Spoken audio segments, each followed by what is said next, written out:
All my life I tried to prove to myself and to others who, truth be told, did not understand me, that this world is far too brutal for one to be able to change it for the better, solely with the help of words, but that it is also far too tender for one to be able to change it by means of bullets.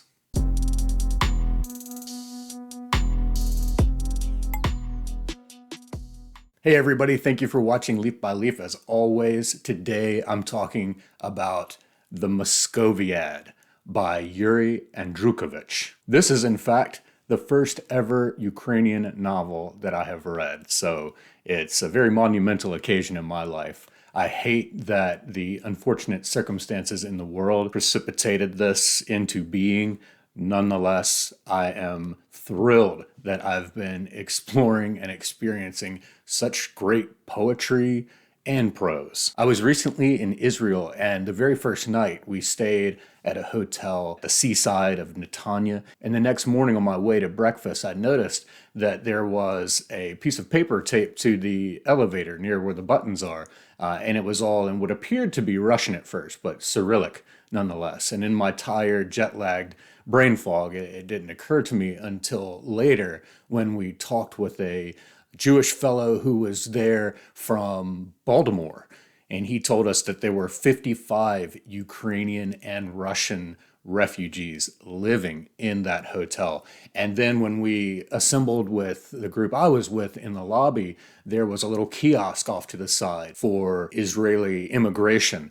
And sure enough, those same people that I saw at breakfast started to congregate around that area, and they were being given instruction in what sounded to be Ukrainian. I don't know 100% for sure, but nonetheless, they were trying to make aliyah into Israel, which aliyah means to become a citizen of Israel, because you can prove certain things that are required by the government there, one of which is that you are of Jewish descent. But for me, that was the first time since the Russian aggression against Ukraine that I really came face to face with the consequences and with the forlorn looks of these displaced citizens. And so I decided that when I would get back from that trip, I would immediately dive into Ukrainian history, Ukrainian poetry, and Ukrainian novels. I started off with this one. A lot of people around the net that I've seen and people I've talked to are reading this one. This is The Gates of Europe, A History of Ukraine,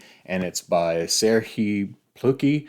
Sorry if I'm mispronouncing that. Nonetheless, it is a straightforward, no frills, a little more on the dry side, but nonetheless, it is a concise history of Ukraine from the time of the ancient Greeks all the way to present day. In fact, the publisher, Basic Books, allowed the author, who is a historian of Ukraine at Harvard University, allowed him graciously to add a new additional chapter because of the events of 2014 in Crimea, and then, of course, the events that we're experiencing right now. So at 350 pages, I have learned so much from this book, and I highly recommend it as a starting point for amassing a good foundation of Ukrainian history. I then turned to an anthology of contemporary poetry coming out of Ukraine. This is 28 contemporary Ukrainian poets. It's called The Frontier. I did the same thing in preparation for this trip to Israel. I read a history of Israel that I hadn't read before, and then I read an anthology of both Israeli and Palestinian poets. And the history combined with an anthology of poetry is, for me, a great way to situate myself in a place. But today we're talking about a novel. Again, the first novel I've read from Ukrainian literature, The Moscoviad by Yuri Andrukhovych. This is given to us by Spuyten Duyvil. This is an area in the Bronx, also a publisher. Spuyten Duyvil is paperback. I got it through Amazon for about $15. I went back and forth on which novel I should begin with. This is a big deal for me. This is the first novel I'm going to read out of Ukrainian literature. So I went online and I found as many different lists as I could find. There was one on Book Riot. There was one on some culture website. I can't remember exactly what it was called. There was one on LitHub. And then I remembered that I had 2 Ukrainian friends through work. One of them, he said, oh, let me send this request to a friend of mine who works in a library in Ukraine, and she loves literature. And she replied with the same link to a LitHub list that I had already referenced. So that for me was affirmation that that was a good one to go with. One of the books that kept appearing on all the lists was indeed the Moscoviad. So then I read the back, and it ended with funny, buoyant, flamboyant, groundbreaking, and as revelatory today as when it was first published in Ukraine. The Moscoviad remains a literary milestone. In spirit and intellectual brio, Andrukhovych, whose irreverence makes Borat seem pious, is kin to the great Haldor Laxness and the venerable David Foster Wallace. So, of course, when it ended on those 3 words, which I'm sure this was crafted to drill those 3 hammer blows, David Foster Wallace, into especially American audiences, I just had to get it. Now, don't go into it thinking David Foster Wallace, even though it says that. This would be akin to the error of going into a Rudolf Wurlitzer novel thinking Thomas Pynchon. And irreverence that makes Borat seem pious, yeah, this is great. And that one really caught my attention because I did not expect Borat to be cited on the copy. And then, of course, kin to the great Haldor Laxness. Haldor Laxness, of course, is the Icelandic Nobel Prize winning author. And I need to get his stuff on this channel. Toot sweet. What it's about in a nutshell, and remember, the sort of plot and everything, this is just a substrate for the author to use this voice piece of the poet in the book, which has many affinities with the author, even though the author is cited directly in the novel and outside of the main character. You can tell it's a surrogate mouthpiece. But this Ukrainian poet is staying in a literary dormitory in Moscow during the twilight years of the USSR. So the Soviet Empire is giving its last breath in its death throes, and we get an entire single day, which gives this book the feeling of a sailing that could be Journey to the End of the Day, and it also, with its sort of roving romps and madcap mishaps and all the different people that are everyman protagonists is sort of stumbling into. It has the feel of a Hunter S. Thompson book. But as we go through, and this is steeped in political satire and all kinds of culture of the day. Remember, this was published in 1992, so only a year after Ukraine got technically its second independence, because as the Gates of Europe has made clear to me, there was a first independence for Ukraine back in the early 20th century coming out of World War I, but the first independence as we know it today was 1991. So this book was right on the heels of that. As we go through these adventures, you will start to wonder to yourself in the sort of Pynchonian political paranoia, is there any action that the empire is not and has not been controlling? Otto von F., our everyman, he is a Ukrainian separatist as well as poet. And he lives this double identity, which is something that I'm certain resonates with Ukrainian readers. As I'm reading this history, Ukraine is doubled, tripled, quadrupled at some points when you throw Lithuania and Poland and the Habsburgs behind the Austro-Hungarian Empire and the Romanovs of the Russian Empire. As the 20th century starts to carry on, the alliances and identities of Ukraine become more and more fractured. Even for a chunk of history before that, Ukraine, which is a pretty large area, was often split down the middle, which coincides with the Dnieper River. And so there's Western Ukraine and Eastern Ukraine. But the way that Yuri Andrukhovych carries out this sense of double identity or doubling is he alternates the first and second person point of view so that it appears as if there's this narrator. But the narrator who's narrating the events of Otto von F is constantly sliding into the mind and point of view of Otto von F himself in the first person.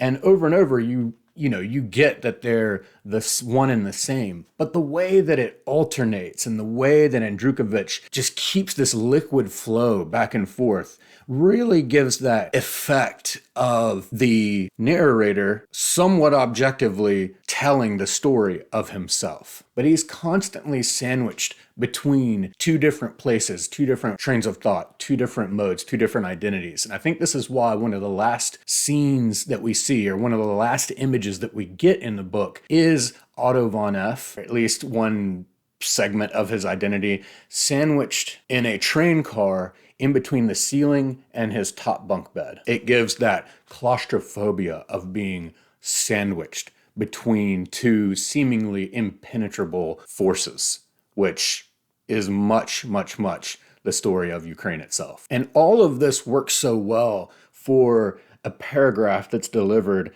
about midway through this short book, when we get this. The thing is that a time bomb has been placed inside my biography. I can even die, in which I almost don't believe. But sooner or later, it will explode anyway. The first random literary historian will feel festive and joyful upon stumbling in the declassified archives on something about me. In one scene, our Otto von F ends up in a queue, or a line, that he says is moving extremely slowly. Frankly speaking, it doesn't move at all. And then a little bit later, the line moves slowly. And then again, on the next page, the line moves slowly, really driving that point about these slow moving lines in this Soviet empire. And that made me think of a novel that I just recently read, that is Vladimir Sorokin's The Queue. This was his very first novel, and The Queue came to be a significant emblem of the Soviet Empire and these long lines that one would wait in. And after the dissolution of the empire, the queue sort of went away with it. But while he's in this line, we get a glimpse of the melting pot that he's in. We get Uzbeks and Ukrainians and gypsies and Mongoloid soldiers. We get Cossacks and Kyrgyzstanis and Moldovans and countless Russians, Turkmen. And then he makes a point about the Cyrillic alphabet. He says, according to the Cyrillic alphabet, we come last in the Union, meaning Ukrainians come last in the Union. And in our socioeconomic importance, second after Russia. By the way, our Nightingale language ranks second in the world in its melodiousness. Such was the judgment of the qualified experts at a contest that took place in Geneva. The Russian language ranked a respectable 34th, which it shared with Mongolian and Swahili. And the Ukrainian language is so important. Language, of course, is so important to a culture and a sense of identity. Language is one of the very first things that can unite you with someone else. If you're in another country and no one around you is speaking your language, and then you happen to overhear someone speaking your language, there's an immediate affinity there. And of course, language is important in its forms of literature, because this is what we're upholding as the sort of manifestos or proclamation or declaration of our identity, whatever our may mean, in this case, Ukrainians. And of course, we've seen in history when someone wants to suppress nationalism, suppress independence, that revolutionary spirit, one of the first things they'll do is start to ban and get rid of the literature and put restrictions on the language. And in fact, at one point, it was indeed illegal to use the Ukrainian language. So it's a big deal. And in the anthology that I've been reading of the contemporary poets, it's interesting to see how many of them studied specifically the Ukrainian language. But let me take a second to make clear that this is a fun book. It is satire. And while I don't know if satire is the best way to learn about a given culture, it sure is fun. There seems to be not a single country or people group within the sort of zone of Eastern Europe and the Soviet Union that isn't touched upon in this book. In the very first sentence, we get the Cossacks, the Ukrainians, and the Russians, which are three major groups involved in the modern history of Ukraine. And we get tongue-in-cheek stuff from this notable writer who's also a poet, such as, "For nothing in the whole world is as superfluous, senseless, and ridiculous as good poetry. But simultaneously, Nothing in this world is as necessary, meaningful, and unavoidable. This is something that Andrukhovych does very well. He will give this seemingly bombastic, flippant statement, often sort of self-deprecating like this one. But then he'll turn it around and show the flip side, which then becomes equally impactful. But aside from the historical aspects, the cultural aspects, the political aspects, and all the wild fun that's going on in here, Andrukhovych is a great writer. I love this quick description. He came up to the window, opened it widely, and the freezing November air, saturated with the smells of autumn rains, dead leaves, neglected cemeteries, Pushkin's poems. In other words, the smells of late fall, Moscow style.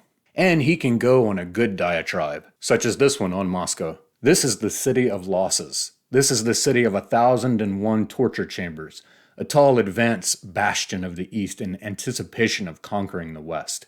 Asia's last city, from whose drunken nightmares fled the anemic Germanized monarchs. The city of syphilis and hooligans, the favorite fairy tale of armed hobos. The city of Bolshevik imperial architecture with the high-rise ghosts of people's commissariats, secret entryways, forbidden alleys. The city of concentration camps, of fossilized giants aimed at the sky. The population of local prisons could comprise a European nation. The city of granite monograms and marble ears of wheat and five-pointed stars as large as the sun. It only knows how to devour, this city of puke-covered courtyards and crooked picket fences in poplar fluff-covered lanes with despotic names. Our everyman is so easy to identify with in his plight for finding meaning in life in the face of such absurd circumstances. Because after all, at his core, I wanted to live in agreement with everyone. And it turns out everyone has long quarreled with everyone else. The world's fate had been sealed long before I was born. So where does the hope come from? The most whimsical, the craziest human imagination must retreat in the face of this country's reality. It is too painfully real, and is not protected from the East in any way. Not even with mountains. Sometimes we dream of Europe. At night, we come to the banks of the Danube. We seem to recall something. Warm seas, marble gates, hot stones, southern vines, lonely towers. But this doesn't last long. I only know that now almost all of us are like this. And what remains for us is the most persuasive of all hopes, passed on to us from our glorious ancestors. That it will work out somehow. The main thing is to survive until tomorrow.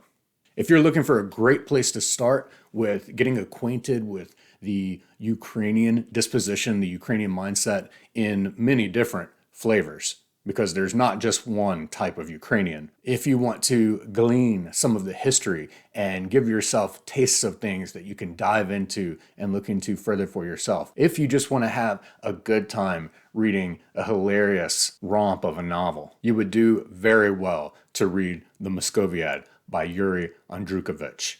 I cannot wait to go from here on to other Ukrainian novels.